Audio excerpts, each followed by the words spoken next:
Hello students, now we are still continuing with the again syntax directed translation which we were looking in the first video.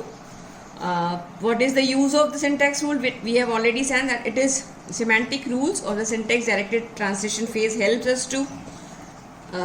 us to give the information regarding generation of the code. It helps us to insert information into the symbol table. इसका मतलब हम यहाँ पे जो भी grammar symbols हैं उनके structure को एनालाइज करते हैं तो वो वाला हमको हेल्प करता है सिंबल टेबल में इंफॉर्मेशन देने के लिए, सिमेंटिक चेक करने के लिए हेल्प करता है कि सिमेंटिकली मीनिंग निकल रही है कि नहीं निकल रही है, और एरर मैसेजेस को इशू करने के लिए हेल्प करता है. इस तरह के काम यहाँ पे होते हैं. बेसिकली दो तरह के नोटेशंस होते हैं, दो तरीके से हम सिमेंटिक रूल अटैच कर सकते हैं. एक तरीका होता है syntax directed definition which is a high level specification hiding many implementation details. इसको एट्रीब्यूट ग्रामर भी कहा जाता है और ये एब्स्ट्रैक्ट डेफिनेशन भी कही जाती है. एब्स्ट्रैक्ट डेफिनेशन आपको मालूम है. ट्रांसलेशन स्कीम क्या करता है, ये सेकेंड फेज है, सेकेंड तरीका है. इसमें क्या कर, ये मोर इम्प्लीमेंटेशन ओरिएंटेड है, मतलब ये ज़्यादा इम्प्लीमेंटेशन में हेल्प करता है. It indicates the order in which semantic rules are to be evaluated. ये हेल्प करता है कि सिमेंटिक रूल किस ऑर्डर में एग्जीक्यूट होंगे, इवेल्युएट होंगे. अब हम देखेंगे सिंटेक्स डायरेक्टेड डेफिनेशन जो कि फर्स्ट है. सिंटेक्स डायरेक्टेड डेफिनेशंस क्या हैं, इसको थोड़ा अभी डीप पे देख रहे हैं. Syntax directed definition are generalization of context free grammars in which grammar symbols have an associated set of attributes. इसका मतलब हम प्रॉपर्टीज एसोसिएट करते हैं विद ग्रामर सिंबल से. इसका मतलब हम और एडिशनल इन्फॉर्मेशन दे रहे हैं. और दूसरी चीज़ होती है, हमारे पास तो ग्रामर ही है तो हमारे पास प्रोडक्शन होगा, तो productions are associated with semantic rules. मतलब जो प्रोडक्शन रूल्स हैं उसको भी हम और एलैबोरेट करते हैं, हम उसको इंफॉर्मेशन देते हैं for computing the value of attributes. इससे क्या होता है, ये तरीके से वी आर क्रिएटिंग एक टर्म आता है एनोटेटेड पास ट्री. देखिए आपने सिंटेक्स एनालिसिस फेज में पास ट्री बनाया था जो कि स्ट्रक्चर को स्पेसिफाई करता है, और ये एनोटेटेड पास ट्री क्या होता है, ये एनोटेशन करता है. इसका मतलब एनोटेशन का डिक्शनरी मीनिंग होता है डेकोरेशन. डेकोरेशन क्या किया जाता है, अगर एक कॉपी आपकी है, असाइनमेंट है, तो आप क्या करते हो, आप मार्जिन्स देते हो, टॉपिक लिखते हो, पेज लिखते हो, डेट लिखते हो. तो ये क्या कर रहे हो, आप एडिशनल इन्फॉर्मेशन दे रहे हो और आप डेकोरेट कर रहे हो. उसी तरह हम पास ट्री को भी डेकोरेट करते हैं, मतलब हम additional information provide.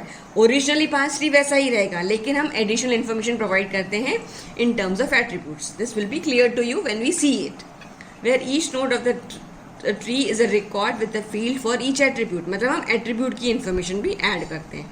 For example x.a indicates the attribute A of the grammar symbol x. मतलब ये x एक सिंबल है, उसके साथ हमने उसका एट्रीब्यूट मतलब एक प्रॉपर्टी अटैच की. अब और ये the value of N attribute क्या होता है, the value of N attribute grammar symbol at a given pass tree node is defined by the semantic rule associated with the production used at that node. अब attributes कितने तरह के होते हैं, दो तरह के होते हैं. एक होता है सिंथेसाइज एट्रीब्यूट, दूसरा होता है इनहेरिटेड एट्रीब्यूट. सिंथेसाइज एट्रीब्यूट का मतलब होता है मिल के बनाना, सिंथेसिस करना होता है, मतलब दो तीन चीज़ों का कॉम्बिनेशन को यूज़ करके बनाना. फॉर एग्जाम्पल, अगर आपके पास ग्रामर रूल है a derives to x y z, this is ये उसका ट्री है, a derives to x y z. तो यहाँ पर जब तक के x y और z के जो एट्रीब्यूट्स की वैल्यू है वो कंप्यूट नहीं होगी तब तक के a की वैल्यू कंप्यूट नहीं होगी. इसका क्या मतलब है, x, y और z का सिंथेसिस जब तक नहीं होगा तब तक के उसके पेरेंट की वैल्यू कंप्यूट नहीं होगी. तो यहाँ पे जो भी हम एट्रीब्यूट को अटैच करेंगे इस एट्रीब्यूट को कहा जाता है सिंथेसाइज एट्रीब्यूट. दूसरा होता है इनहेरिटेड एट्रीब्यूट. ये इसमें क्या होता है, they are computed from the values of the attributes of the both the sibling and the parent node. अब यहाँ पे अगर a derive to x y z है तो इसमें क्या होगा, अगर हम इसको वापस कंसिडर करें तो ये है X Y Z, A parent है एक्स वाई जेड का, एक्स वाई जेड सिबलिंग्स है. तो z की value can be calculated from the value of y, y की value can be calculated from the value of x and x की value can be calculated from the value of x. इसका मतलब इसका जो attribute है उनकी जो value आएंगी वो या तो सिबलिंग से आएंगी या तो पेरेंट्स से आएगी, इसीलिए इसको हम बोलते हैं इनहेरिटेड. आपको मालूम है इनहेरिटेंस का मतलब आपने C++ में भी पढ़ा है, और नॉर्मल में हम इसको बोलते हैं पैथ्रिक से आना. अगर एक फादर है, उसके 3 चिल्ड्रन है, तो चिल्ड्रन को कैसे प्रॉपर्टी इनहेरिट हो सकती है? या तो फादर देगा, और अगर सबसे छोटा भाई है तो वो अपने बड़े भाइयों से मांग सकता है लेकिन वो अपने पड़ोसी से नहीं मांग सकता, तो ये प्रॉपर्टी इनहेरिट होती है। तो यहाँ पे भी वही कंसेप्ट यूज होता है। अब form of syntax directed definition को हम बेसिकली लिखते कैसे हैं? अगर एक प्रोडक्शन है A डिराइव्स टू अल्फा, ये प्रोडक्शन रूल है, it is associated with the symmetric rule B is equal to f of c1 c2 ck where f is a function and either B can be a synthesized attribute और B can be an inherited। दोनों attributes हो सकते हैं, कुछ भी हो सकता है। तो अगर B synthesized attribute है of A, तो C1 C2 k are attributes of the grammar symbol of the production। अगर B synthesized attribute है, और अगर B inherited attribute है तो अल्फा, तो क्या होगा? C1 C2 are attributes of the grammar symbols in A और एट्रीब्यूट्स ऑफ A। पर यहाँ पे ये डेफिनेशन इस तरह चेंज होगी, ठीक है। हम ये एट्रीब्यूट किससे असाइन करते हैं? नॉन टर्मिनल से, और terminal symbols assume to have synthesize attribute supplied by the lexical analyser. इसका मतलब ये होता है जो लेक्सिकल एनालिसिस फेज में हमको वैल्यूज़ मिलती हैं, फॉर एग्जाम्पल इंटीजर A है, A की वैल्यू आपको 5 मिली, तो A की वैल्यू 5 जो है that will be a terminal. तो ये वैल्यू कहाँ से सप्लाई होगी? That value will be supplied by the lexical analyser, और बाय डिफॉल्ट ये हमेशा ही सिंथेसाइज होता है, क्योंकि ये वैल्यू इसके पेरेंट को ट्रांसफर होती है, इसीलिए इसको सिंथेसाइज होते हैं। प्रोसीजर कॉल्स जो होते हैं, जो हम लैंग्वेज में देखते हैं, for example print in the next line, define value of the dummy synthesize attribute of the non terminal on the left hand side of the production. इसका मतलब जब भी हमें कॉल करना होता है तब वहाँ पे वो डमी वैल्यूज आती हैं। अब एक एग्जाम्पल देखेंगे हम सिंटेक्स डायरेक्टेड डेफिनेशन का। अब ये देखिए, ये है एक ग्रामर है जो किसके लिए है? अर्थमेटिक एक्सप्रेशन के लिए, और ये सिंटेक्स डायरेक्टेड डेफिनेशन एसोसिएट क्या कर रहा है? हर नॉन टर्मिनल के साथ एक synthesized attribute val is related to value attribute. अब देखिए, production L derives to EN, यहाँ पे list L is a main expression, ये L is will be your start symbol, and E is a next non terminal, and N is the E stands for the expression and N is the new line, ठीक है। अब अगर ये आया तो इसका symmetric rule इसके साथ कौन सा एसोसिएट हो सकता है? इसके साथ एसोसिएट होगा प्रिंट E डॉट वेल, मतलब इस एक्सप्रेशन की वैल्यू जो आएगी वो आपको प्रिंट करनी पड़ेगी, and that value will be assign to the L। अब ये एक्सप्रेशन की वैल्यू किस तरह कैलकुलेट की जा सकती है? It can be calculate with E derives to E1 plus T, और इसका मतलब क्या है? ये प्रोडक्शन है और ये हमने सिमेंटिक रूल अटैच किया है। और देखिए यहाँ पे हम ये नॉन टर्मिनल है, इसके साथ हम अटैच कर रहे हैं एक एट्रीब्यूट वैल का, और यहाँ पे आपको E के 2 इंस्टेंस दिखाई दे रहे हैं, तो इसीलिए ये 1 है, इसका मतलब ये प्रीवियस इंस्टेंस है। This value plus T will give you the expression. So E dot val is equal to E1 dot val plus T dot val. Val is a attribute which is a synthesized attribute and associated with the non terminals. So यहाँ पे क्या होगा? इस production rule का meaning क्या होगा?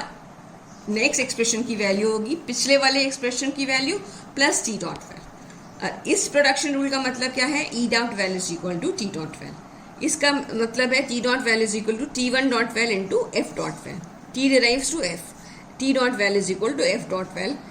F dot val, F की value क्या है? एक्सप्रेशन इनसाइड द ब्रैकेट है, इसका मतलब F dot val is equal to E dot val, and F dot digit is equal to F dot val is equal to digit dot lex val. यहाँ पे देखिए, यहाँ पे L E T T1 T1 same thing, F E ये सारे हैं non terminals, और इसमें digit is a terminal and parenthesis are terminal, plus and star is a terminal. तो F डॉट वेल में जो वैल्यू आएगी this will be coming from the lexical value, जिसका मतलब जो वहाँ पे वैल्यू असाइन होगी दैट वैल्यू विल कम। अब देखिए, ये है सिंथेसाइज एट्रीब्यूट, ठीक है। अब इसको हम देखेंगे एनोटेशन कैसे करना है। थोड़ी देर पहले मैंने आपको ऑलरेडी बताया था कि इसको एवेलुएट जब हम करते हैं तो कैसे यूज़ करते हैं। अब इसमें एक और टर्म आता है जिसको हम बोलते हैं S attributed definition. S attributed definition क्या होती है? It is a syntax directed definition that uses only synthesize attribute. मतलब यहाँ पे जो भी ग्रामर आप यूज़ करोगे और ग्रामर में जो सिम्बल्स के साथ एट्रीब्यूट्स को अटैच करोगे वो सारे के सारे एट्रीब्यूट्स कौन से होंगे? सिंथेसाइज. अगर सिंथेसाइज होते हैं तो उसको कहा जाता है एस एट्रीब्यूटेड डेफिनेशन. इसमें इवैल्यूएशन ऑर्डर हम कैसे करते हैं? इनमें जो सिमेंटिक रूल आएंगे उनको इनको इवैल्यूएट कैसे करते हैं? तो semantic rule in S attributed definition can be evaluated by a bottom up और post order traversal of the parse tree. अब इसका एक एग्जांपल देखते हैं कि ये जो ग्रामर हमने देखा, पहले ही ग्रामर देखा, ये कौन सा ग्रामर था? ये अर्थमेटिक ग्रामर था. It's an example of S attributed definition. इसमें जितने भी ये एट्रीब्यूट्स यूज हुए हैं वो एस एट्रीब्यूटेड है, मतलब सिंथेसाइज्ड है. और इसका एनोटेशन पास ट्री क्या होगा इस एग्जाम्पल के लिए, ये इस इंक्लूड के लिए 3 × 5 + 4n is according to this grammar. अब देखिए e derives to e val n, ये इसको हम डिराइव करेंगे. Then this gives to e val, e क्या है? And e derives to t val derives to f val. और ये वैल्यूज कैसे आएंगी? ये नीचे से वैल्यू ऊपर जाएगी. डिजिटल डॉट लेक्स वेल में 3 वैल्यू आई, ये वैल्यू यहाँ ट्रांसफ़र हुई, ये वैल्यू यहाँ ट्रांसफ़र हुई, ये वैल्यू यहाँ ट्रांसफ़र, ये वैल्यू यहाँ तक आई. फिर यहाँ पे मल्टीप्लिकेशन है और ये एफ डॉट वेल है तो ये वैल्यू यहाँ ट्रांसफ़र हुई. यहाँ पे क्या होगा? 3 × 5 that is T dot well will be 15. फिर ये वैल्यू यहाँ ट्रांसफ़र होगी, फिर ये वैल्यू यहाँ आएगी, यहाँ प्लस है. यहाँ पे टी डॉट वेल 4, इधर से ये वैल्यू यहाँ आई, ये वैल्यू यहाँ आई. अब ये 15 + 4 दैट इज़ ये वैल्यू, इन दोनों के समेशन की वैल्यू यहाँ आएगी एंड अल्टीमेटली इसकी वैल्यू क्या हो जाएगी? 19. तो ये है एनोटेशन. अगर हम इसका पास ट्री निकालें तो आप इसका पास ट्री इजीली निकाल सकते हैं. लेकिन अब हमने क्या किया? हमने यहाँ पे हर नॉन टर्मिनल को वैल्यू एट्रीब्यूट अटैच किया है which is a synthesize attribute और उनकी वैल्यूज़ डाली है. इसका मतलब हमने पास ट्री को डेकोरेट किया और ये डेकोरेशन ही कहलाता है एनोटेटेड पास ट्री. ठीक है. So this what we have seen is up till now syntax directed definition में हमने देखा एस एट्रीब्यूटेड क्या होता है और सिंथेसाइज एट्रीब्यूट क्या होता है.